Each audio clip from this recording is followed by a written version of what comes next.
do want to start by, a couple of people know, embarrassing as many people as I can this morning. Apparently we have some birthdays. Yesterday, RJ, happy belated birthday. Mr. Emmert, Facebook tells me today is your birthday. Happy birthday. And our illustrious George Bliss celebrates on Monday. So happy birthday to you all. In this crazy day and age, I suggest we celebrate as many things as we can. We are fortunate to have a number of folks from the city today to talk to us about the transportation bond. RJ, I think you're going to be the presenter here. Carrie, Carrie is going to open. Yep, okay, Carrie, and well, I'll let you and the team take it away then. Thank you very much. All right, here, just make sure everyone, can everyone see my screen? Yes. Yes. Yay, success. All right, well, thank you all. Thank the Chamber and the Council for having us here today. RJ and I will be presenting, but we have a couple other people. Mike Kennington, our Deputy City Manager and CFO, is on with me, as well as Candice Canistraro, who is our Office and Management Budget Director. So we're here today to share with you some information about the city's Mesa Moves bond program.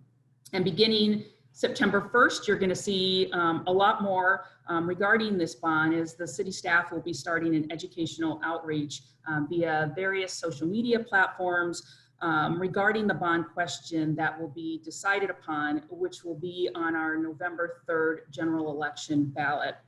As many of you know, local governments issue bonds to finance large capital improvement projects in their community, and Mesa is no different. General obligation bonds allow us to pay for major capital investments having a public purpose, such as public safety facilities, libraries, parks, and streets. So in 2012 and 2013, our Mesa voters approved 2 bond measures related to transportation projects totaling about $85 million. It typically takes 5 to 6 years to complete all of those projects because we don't have the capacity to do everything at the same time. So about 5 to 6 years to complete all of these. And so the city has now delivered all of the projects out of the 2012 and 2013 street bonds, and we have exhausted all of those street bond dollars. This slide just shows the public investment that the city has made in our transportation infrastructure throughout the city.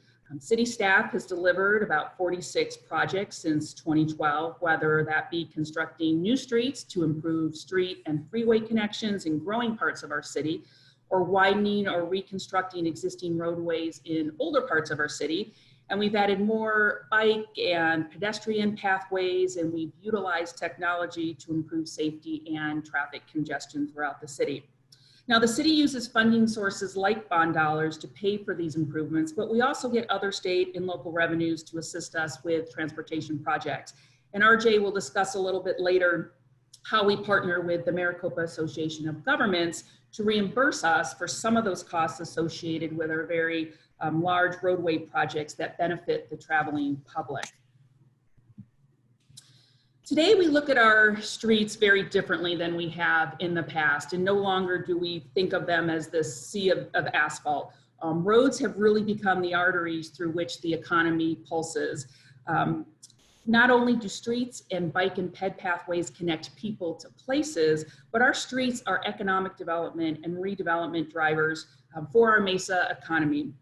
What you don't see is underneath the street and all of the new water, sewer, gas, power, fiber optic infrastructure that gets built with our streets that incentivizes many industries to locate here in Mesa.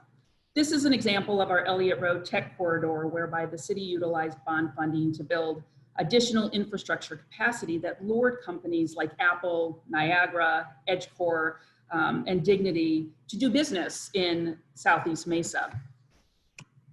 On the west side of town, our Southern Avenue project is an example of how the city used bond dollars to reconstruct and redesign the street to add the necessary utility infrastructure to entice companies to rebuild in our Fiesta district. This slide shows how vacant buildings that used to be, if you remember, Sports Authority, Bed Bath & Beyond, and Circuit City, and how those buildings got turned into a thriving employment centers due to some of this infrastructure. Southern Avenue Villas that you see there was subsequently developed as well, which was the first residential housing complex in the Fiesta District in over 20 years after this project was built. Bond dollars have also been used to enhance Mesa's bicycle and pedestrians networks and to promote connectivity and health, not only for our Mesa residents, but also for employees of our Mesa employers. And this is an example of a Rio Salado Stadium connector that connects our two spring training baseball stadiums, the A's and Sloan Park, the Cubs, and how we used pathways along our SRP canals. We have a great relationship with SRP to build those pathways along the canals. We've incorporated separated bike lanes on our streets and have built along the banks of the Salt River, connecting into the city of Tempe's bike and ped path.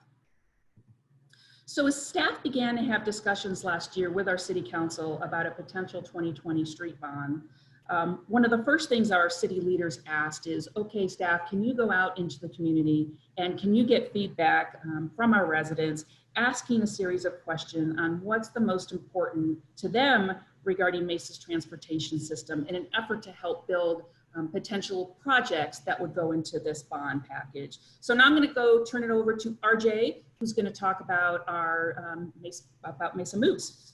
RJ. Excuse me. Thank you, Carrie. Yes. So just about a year ago this time, we formally launched our Mesa Moves campaign. And the idea was to reach out into the community in a number of ways to try to get feedback on what the folks in the community think is important regarding our transportation network, both residents and business people. So you can see a summary at the bottom of this slide that shows, that thousands of surveys were completed. In addition, we had asked our council members to help identify key stakeholders who we interviewed individually. We had a number of focus groups and a number of community meetings where we wanted to hear, not just, we have a dedicated group of transportation professionals that can identify needs in the community, but we really wanted to hear from the people who are using our transportation network every day. So what you'll see here is just kind of a little bit of a breakdown, starting with the premise that safety is always our highest priority. So with that always at the forefront, we wanted to know what's most important to people. So probably not shocking, but folks want minimal congestion and bottlenecks to be removed. Although a sizable percentage, that's that gray box where it says 19% on the left, are looking for alternate transportation modes. Our community would like to see a system that is also well maintained.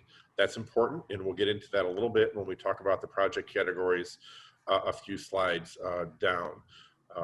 Well connected, that's important, and that's a theme that you'll see in some of the projects that we are proposing, because currently, especially in Southeast Mesa, we still have some gaps in our roadway network. So this slide, of course, shows that on November 3rd, as Carrie mentioned earlier, the voters will decide if the city should issue $100 million in general obligation bonds to support projects throughout Mesa. So this slide is a breakdown of the total dollars that would become available if the city does move forward to issue the bond. So under City of Mesa, at the top of the slide, you'll see the total of $100 million, and that's broken down into what we're calling regional roadway improvements, and then a smaller amount for arterial road reconstruction. One of the benefits of working with the Maricopa Association of Governments, or MAG, is there's what's called Proposition 400. I think Supervisor Sellers is on the call. He's very familiar with this. And that's a 1/2-cent sales tax that's paid throughout Maricopa County. And those dollars are used to fund freeway improvements, arterial street improvements, as well as capital improvements and some operational expenses for our transit system. The MAG projects require a match. So the point we're trying to make here is that if the city issues $100 million in general obligation bonds, that will leverage $62 million in MAG reimbursements that can be used for other projects in the city. So we have a smaller number of regional roadway projects that this would apply to, but a substantial dollar amount going towards arterial reconstruction. Any of you that drive around Mesa, especially the central part or western portions of our city, will notice that we have street segments that are ending or reaching the end of their useful lives and require a complete rebuild as opposed to just a resurfacing. The last category is active transportation. Active transportation is bicycle and pedestrian projects. If we move forward, we have identified a total of up to $20 million in projects that could be identified again throughout Mesa to increase our bicycle and pedestrian access throughout the city. So again, just hitting the three categories: regional roadway improvements. These are projects that will not only widen streets and improve safety and capacity at intersections, but again, construct new street segments that would enhance connectivity and benefit the region. And again, using these dollars would then allow us to leverage those MAG dollars, which are currently programmed for projects throughout the city. We have a number of projects that are planned. I won't read all the text to you, but please jump in if you have any questions.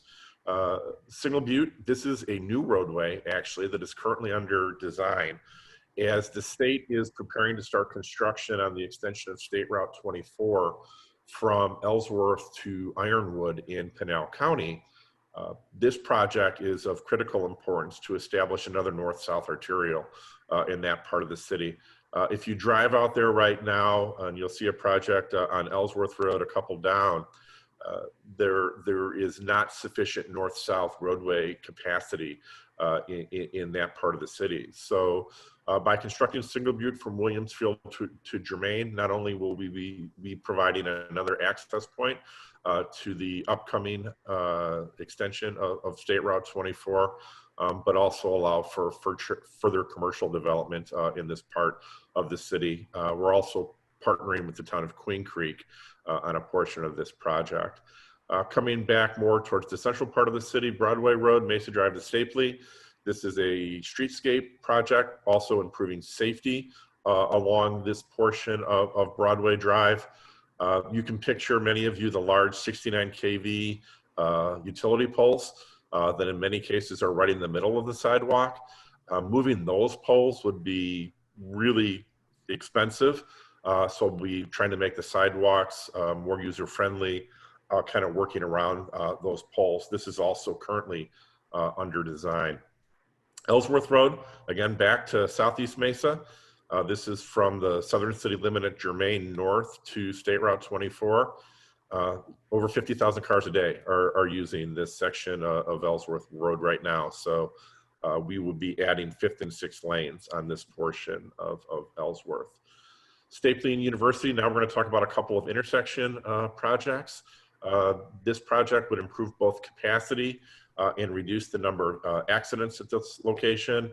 Similarly with Val Vista, Pueblo to US 60, both capacity and safety improvements in this corridor. Continuing that theme at Sossaman and Baseline, we would deal with both safety and capacity as well. Our City Share program is a unique program where when a developer builds their private development in the city, they are required to build what we call the half street or abutting street improvements next to their property. Sometimes it makes sense to ask the developer that we kind of partner with them to build additional improvements that are beyond their responsibility, but really benefit the traveling public as a whole. And it's more efficient for the city to have the developer build those improvements and reimburse them as opposed to Mesa going out for a small project after they're done. So this is a program that's been in place for a number of years, and we would have some funding to continue that. Back into Southeast Mesa, Ray Road. Again, if you're familiar, I know Councilmember Thompson is all too familiar with this part of the city. Ray Road is currently offset. There's the North Ray Road section that runs west from Ellsworth Road, and the South Ray Road section that runs east from Ellsworth Road. This would allow a continuous Ray Road, and we have more traffic signals in this part of Ellsworth Road than we would like, and this would help with efficiency and movements as that area continues to grow. Williamsfield Road, Ellsworth to State Route 24, again, working on economic development in this part of the city. At some point in the future, the Phoenix Mesa Gateway Airport plans on shifting their entrance to the east side of the airport, and this project would help support access to that new entrance location. There's also some development on the airport property that would go along with that. Carrie showed a picture near the beginning of the presentation that showed the first phase of what we call the Elliot Road Tech Corridor, and that was from Ellsworth to Signal Butte going east. This then would go west, and we would go west along Elliot in front of the new hospital that's there over to Sossaman. And at the west end of that is going to be anchored by Google. And so this is an extension of what has proven to be a really great development area for the city in terms of developing technology related businesses. Lastly, in Southeast Mesa, Sossaman Road, Ray to Warner. Ray is just north of the airport, if you can picture that part of the city. And this would open up development opportunities within the area we refer to as the inner loop. Arterial roadway reconstruction. I wish I could make this more glamorous than it is, but this is of critical importance. As I mentioned earlier, we have a number of street segments throughout the city that are reaching the end of their useful lives. So this is where we go in and we go down to the subsurface. We remove not just the surface layer of asphalt, but completely reconstruct the street. Anytime we are doing this type of work, we are required to bring the abutting sidewalk, curb ramp infrastructure up to current ADA standards. So that would be part of this program as well. And the staff, based on available funding, will evaluate where we think our best use of these dollars would be. The last category is active transportation projects. And again, we've got some bullets here to describe where this money would go. But we have a growing network of bicycle and pedestrian facilities throughout Mesa that benefit not only the folks that live here, but Carrie showed some pictures with our Stadium Connector Rio Salado path that allow folks, in business sections of the city to access our bike and ped network. We have not identified specific projects, but would look to begin a public engagement process and seek input across the city to see what the best use of these dollars would be. And the estimated impact to a typical homeowner's secondary property tax bill over the life of the bond. And again, Mike Kennington, our CFO, is on the call if you all have specific questions, but we're currently estimating that for the typical homeowner, the $100 million bond authorization would add between $25 and $28 a year to the typical homeowner's property tax bill. At the bottom, as Carrie mentioned, we're going to be launching the Mesa Moves. We're calling it phase 2, but a landing page and social media, and you'll see what the website, mesaaz.gov/Mesa Moves, as well as if anybody in the public, obviously including all of you, if you have specific questions that you would like answered about projects, what our intent is, or anything in general, you can email us at mesamoves@mesaaz.gov. So with that, we'd be happy to answer any questions. Thank you so much. And I do see, I'm going to go right now to chat, I think. And Yes, the question for Mike is, what is the life of a bond for these projects? From Mr. Thank you, Vice Mayor Freeman, and thank you, Joan. We are expecting the life of these bonds to be about 20 years each issuance. Now, we don't plan to issue the entire $100 million of authorization in 1 year. We try to match that to when the projects are actually completed. So we're estimating that over 5 years. So 5 issuances, each with about a 20-year life, which should end up being about 24 years for all the bonds outstanding. Thank you very much. Any other questions? Hey, for Joan. these folks? Yes, sir, Mr. Wilson, is that you? So I have 2 questions, just clarification questions. The MAG dollars, they're reimbursement funds? Yes. So the way it works is we all pay as taxpayers, in Maricopa County, a half-cent for every dollar in retail purchases we make. That goes into a pot of money, and it's broken down into freeways, arterial streets, and transit.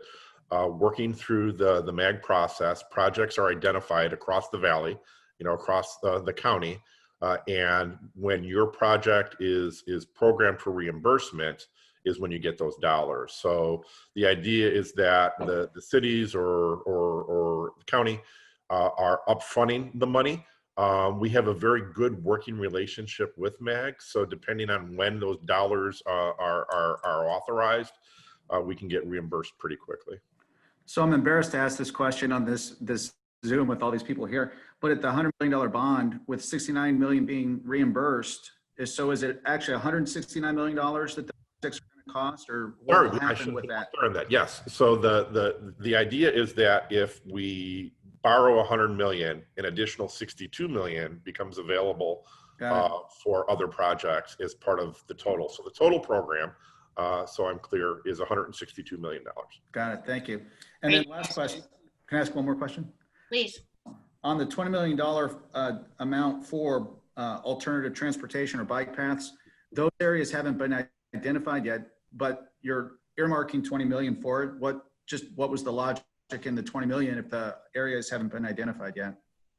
Well, at a staff level, we know what it costs to build, projects. So to give you an example, if we were to fully improve a canal path, the pathway, lighting, in not that we'd light every path, but let's say we're going all the way in, we're probably approaching $2 million a mile if we fully improve a pathway. So that just is a frame of reference. It doesn't have to be all that. For example, we're currently working on a project that was authorized in the 2018 election. One of those projects is along the Eastern Canal. And in that case, we're actually focusing on signalizing canal crossings where they cross arterial streets. And a traffic signal is going to cost at least $300,000 per location. So we kind of have a frame of reference for how far those dollars would take us. But we don't want to presume that we know what the public thinks about what the best use of those dollars are at this point. Okay. But RJ, your staff is identified. I mean, we have a street network or a pathway network, bike and ped path, and so they know where we are missing portions of segments to improve pathways. So they know those areas, and so those are the areas where we're missing kind of those connections. We may have one to the north and one to the pathway to the south, but we're missing the middle portion. So they have identified those portions on their bike and ped paths. And so those are those segments that they want to go back out to the neighborhoods and talk about it, because every neighborhood's different on whether or not they enjoy these, and most do, but some they don't want lights behind. If you think about some of the canals, they're on the back of some houses, and so some don't like lights, and so we work through those discussions with the neighborhoods to identify those segments, and that's what RJ is talking about. Those dollars would be allocated to go out and look at those segments, talk to the neighborhoods, and see if we can kind of create the missing link between these pathways, so they're continuous pathways that are going throughout the city and into other communities as well. Oh, thank you. We have a bike and pedestrian master plan that you can find on the transportation department section of the city's website that shows kind of our big picture vision across the city. Great. Hey, Joan, this is Jack. Please, sir, Supervisor. Yeah, a couple of comments. And first of all, I'll start by saying happy birthday to Eric Emmerich. Thank you, Supervisor. You're very kind. But, you know, I just want to emphasize how important what RJ and others in Mesa are doing with this bond issue, because we're currently putting together the extension of Prop 400, and having projects in the system that you can talk about helps you get the priorities approved that you want. So a good plan. And I think all of you also know that, you know, I think that Sky Bridge at Gateway Airport is a game changer, and all the improvements that we're looking at around that are critical. So very, very supportive, and I will be there to help any way I can. Thank you, Supervisor. Nice Thank to have you. support. Any other questions? I don't see anything else in chat. Any other questions? This is, the supervisor points out the having the overall big picture understanding of what's going on, and Carrie gave us some view into things that are happening sometimes behind the scenes, but it's a long time resident of the East Valley. It's exciting to see the foresight that goes into this planning and the thoughts, and of course I'm thrilled to death with everything that's going on and around Gateway and beyond, and the Elliot corridor. It means so much for our East Valley. So I think it's important to know, and I know that the town can't be out there doing rah-rahs for the passing of it. So it's incumbent on the private sector to help others understand the importance. So if we have any other questions to help understand that so that we can go on about our business and promote it, then let's do that here. Anything else? Madam Chair, to that point, it may be appropriate Joanne, for I have a a quick question for motion. you guys. Oh, who was that? Oh, sorry. I don't know if you guys can hear me. I have one of the questions as well. I was a part of some of the community meetings, and one of the questions that had come up, at least in the community meetings, was how technology is also going to be improving over these next few years, especially with recent developments. Are there any autonomous driving portions of this bond that I know Waymo's been a big part of the city transportation, and I know that it's more on the pedestrian side and commercial side. And so do you guys have any updates or insight on this bond, or is that a completely different separate situation or issue? I would say that it fits into our regional roadway projects in particular, that we look to use technology. Mesa, I'm proud to say, and I certainly can't take credit for it, is very sophisticated when it comes to managing what we call our intelligent transportation system. Sorry, a mouthful. I had to get that out. ITS is the acronym. And we have miles and miles of fiber optic cable, you know, where we can literally talk to all of our traffic signals. The whole topic of autonomous vehicles is an interesting one. I was still working with Chandler, City of Chandler, when Waymo, you know, first, you know, came and talked about, you know, testing, you know, their vehicles. And one of the questions we asked at the time was, are the autonomous vehicles going to adapt to the existing infrastructure, or does the existing infrastructure need to adapt to the autonomous vehicles? And that's an ongoing conversation. We are partnering, I want to say partnering, we made available some technology where we're pushing our traffic signal timing information to the cloud. And the idea is that there was a subcontractor of Audi that is developing some predictive technology. And the idea is that as you're driving down the street, you know, you'll know what the traffic signals ahead of you are going to do, you know, and when they're going to do it. So we have a group of people far smarter than me that are following this very closely. So I don't have an exact answer to your question, but I can say that Mesa really is at the forefront, you know, of trying to use technology to help make traffic movement throughout the city not only more efficient, but safe. We do have a couple of what we call adaptive timing areas that we're still working on. One is near the Fiesta Mall area, and another out by Superstition Springs Mall. And the it's a little bit of artificial intelligence where if, for example, there were a problem on the freeway and traffic starts to spill over, onto the local streets, the signals will adapt to that. So that's one example of how we're trying to use technology. We're partnering with our fire and medical department right now on a project to make what we call signal preemption. If you can picture when the fire engines or ambulances roll through intersections, they take control of the signal so that they have a green.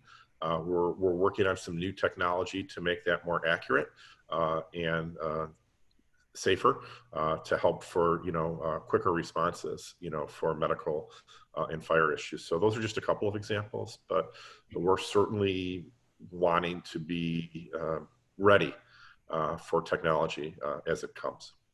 Very cool. Yeah, Thank you. Back again, if I might, I'll just add that when you talk about intelligent transportation infrastructure solutions, the motorist doesn't know when they go from Mesa to Chandler to Tempe to Gilbert. So we really need to be focused on having this as a regional plan. And I'm putting a lot of emphasis on that at the county level and at MAG. We really are focused on trying to make this a smart region as we move forward. And a lot of effort going into that right now. Supervisor, you just triggered a thought. Thank you. To that point, when I mentioned the program we're working on with our fire department, the fire engine doesn't know when it crosses a county intersection, versus a Mesa intersection. And we're actually working with the Maricopa County Department of Transportation as an example, because we do cross boundaries, with emergency response. That's one example. And just to tag on, we can see what's going on in our neighboring communities through their traffic networks. A couple years ago, we did a project where we put sensors out, and that information goes to the state's 511 system.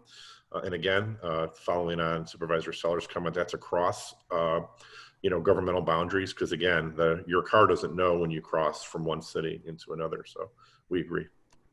Thank you very much. Very, very interesting, and certainly again a very large topic that most people don't hear enough about. But Mr. Emmert, can you bring us on home about this topic, and we'll let our staff get back to their Friday and move on to our next item. Thanks, Joan. I'll just conclude.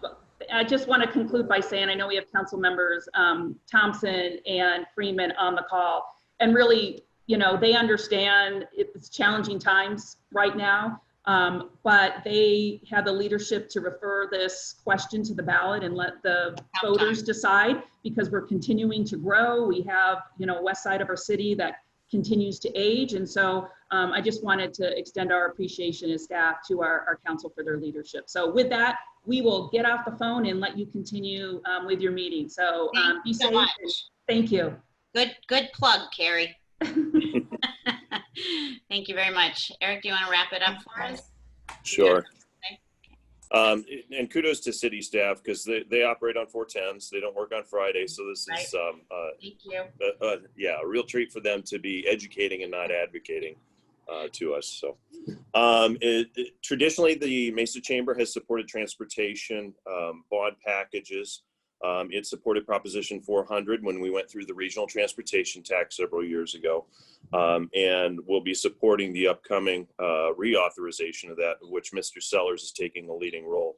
And I hope you all understand that the transportation guru that you have before you, Supervisor Sellers, has been a transportation advocate at the state level, at the county level, and at the local level. So he's just a resource of information for us.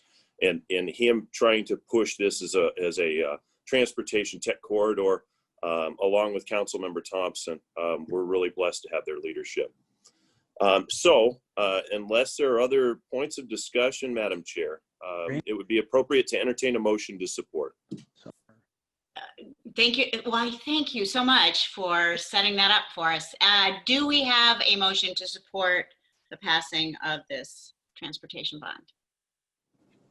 You may speak up or indicate through chat, letting me know. This is Ryan Smith. I'll make the motion to support it. Thank you so much. And do we have a second? I'll second. Thank you, Susan. All right, the way that I do this, because we've got so many people on the phone, if you object, let me know, other than everybody who is in favor. So any objections? It's a little backwards Robert's rules, but I don't think he expected Zoom when he wrote it. So any objections? All right, sounds like we have a unanimous perspective on it. So thank you. We'll consider that motion passed. Thank you very much. I appreciate it. Again, yes, big topic, difficult times, hard to get the word out when you're living in the world of Zoom instead of meetings where you can really inform large segments of your community about the importance of it. Anytime we're talking about bonds, communities get very worked up about what that means, and they deserve a lot of answers. So we'll again push forward and speak positively to all your friends and neighbors about the upcoming election. So Eric, would you please then work us into the discussion of the legislative update? What do you have? Certainly. Let's start at the local level, go to the state level, and then the federal level. Okay. At the local level, since we last met, we had a primary election. Julie Spilsbury beat Jeremy Whitaker. That was the takeaway from the primary election. So she'll take over for Councilmember Whitaker here starting next year. On the call is Vice Mayor Mark Freeman. He also was reelected. And then Francisco Heredia, who didn't face anybody, but he was reelected as well. And then, of course, we know that Mayor John Giles was also reelected. So not a whole lot of changes at the Mesa City Council level, but look forward to working with all those, including Julie Spilsbury, who will be new. At the state level, the Chamber's Good Government Committee is starting to get together, go through the process of endorsements. They have decided to stay out of the Senate race. That'll be ultimately decided by the board. They are looking at the congressional races, supervisor races, and then the legislative races to endorse as well. So they're going through their process and should have some sort of slate to give to the board of directors shortly. At the state level, there are two initiatives that appear to be on the ballot that have actually made the ballot. One is the recreational marijuana issue, and the other is the education funding initiative. That one in particular hits the business community rather hard. It is a 3.5% income tax surcharge. It's an additional 3.5% income tax on what is supposed to be high wage earners, $250,000 or more for a single filer, $500,000 or more for a couple. Sounds pretty high, but what happens is small businesses are often structured in LLCs, and there's a flow through on your taxes to your personal income taxes. So that can balloon your income to over $250,000, and that impacts small businesses. So this one is disproportionately placed on the backs of our small business community to pay for education. That's not to say that the Mesa Chamber is opposed to education funding. In fact, properly done, we definitely support it, but this is the wrong way to go, especially because things become voter protected when they're passed at the ballot. So we'll be opposing that one and the recreational marijuana. At the federal level, we're watching what's occurring with the next round of stimulus. There is talk about local governments receiving some monies and what that looks like. Probably unlikely before the election, but who knows? Congress tends to work under extreme pressure and move things forward, so we'll see what happens there. So not a lot to report this morning, although it sets up a very, very interesting November election, but be happy to answer any questions. Thank you, Eric. Yeah, big topics, and congratulations to all the winners from the primary. I find the election world very exciting, as some of you know, and so I understand how much work goes into that. But Councilmember Thompson had his finger up. Oh, I did. which And it one? wasn't the middle one. Madam so- Chair. Madam Chair. I had a question for Eric on the medical marijuana, or recreational marijuana use. You know, when this came up on the ballot a couple of years ago, you know, I think everybody saw the writing on the wall that this was going to eventually pass. Are both sides talking at all on legislation? Because, once again, it goes back to what you just said. Once it's on the ballot, through the initiative process, it becomes voter protected. And, one of the things that we had talked about 2 or 3 years ago when this came up was, both sides need to be talking to have a conversation, or because in the absence of having a conversation, whoever writes the ballot measure is the one that's going to win, right? And so they can write the language however they want it, versus working together to write the language to ensure that the children are protected, to ensure that businesses are protected, and find all the worst things that possibly could have happened in California and in Colorado and places like that where recreational marijuana was passed, and use the best practices that have come out of those. Do you know if anybody's talking? Is there conversations taking place between the pros and the cons? Yeah, good question, council member. Initially, when the legislature opened in January, were some discussions between centrist Republicans and centrist Democrats about trying to do something, but ultimately, both camps kind of separated and went their own way. The problems, as you articulated, not only is it voter protected, but it's poorly written, to be candid with you. There are no restrictions on advertising in this thing. And the writing's kind of on the wall, especially if you look at the polling on this. I think the big thing that put the kibosh on discussions about the legislature was the governor saying that we can't move Arizona by encouraging our citizens to get high. And he's the one that's got to sign the bill. So I think he's just willing to duke it out at the ballot box. We'll see what he does this round. But no, to answer your question on base, no. But with the initiative, is anyone talking, or both sides talking on the initiative at least, to try to get some suitable language and protections in place? Or is it just, the folks that are running the initiative are going to do whatever they want to do because nobody's willing to engage? Once it's filed, you get what you get, and it's an up or down vote. There was some interesting policy discussions that took place in the legislative council. It's got to go through a legal review, and in that legislative council discussion, which included legislators and was open to the public, there was talk about putting a warning label on the question. This is subject to Proposition 105. It cannot be changed at the legislature. That actually got in. So if you read the ballot language, it's included in there. There was talk about including regulation on advertising, but you can't do that because of the way the initiative is structured. It is what it is, and you can't add that in. So the initiative process is such that it's submitted, it's up or down, there you go. Take it or leave it. Just adds to what a weird time we're in. Any other question? Thank you, council member. Any other questions on these issues? The Mesa School Board candidates, I understand there's a forum on, is it September 1st? Yeah, thank you, Joan. That's still coming together, but we are talking about doing a forum with the Mesa School Board candidates. The board asked the Good Government Committee to look at possibly endorsing in the school board races, given the nexus between the students of today being the workforce of tomorrow. There are 6 candidates vying for 3 seats on the school board, and we're looking at doing something on September 1st, probably in the evening.